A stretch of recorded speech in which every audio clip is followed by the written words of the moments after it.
হরে কৃষ্ণ। এই ভিডিওটি আপনারা দেখুন আগে।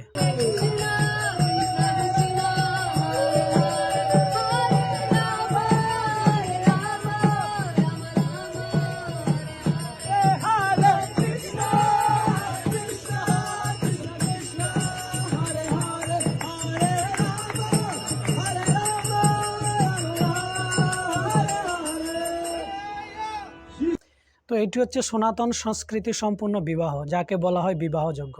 তো বিবাহযজ্ঞ কেন করা হয়? যাতে দুটি আত্মা মিলন হয়ে ভগবানের সেবা করতে পারেন, তারা সুখী সংসার করতে পারেন। কিন্তু তার উল্টো এখন সব জায়গাতে হিন্দি গান বাজিয়ে মদ মাংস খেয়ে মানুষ একটা জঘন্য পরিবেশের মাধ্যমে বিবাহ করছে, যার কারণে মানুষের জীবনে অশান্তি, দুঃখ, কষ্ট লেগেই থাকে। কিন্তু কেউ যদি এভাবে সনাতন সম্পূর্ণভাবে বিবাহ করেন, তাদের জীবন সম্পূর্ণ সুখী হবে। হরে কৃষ্ণ।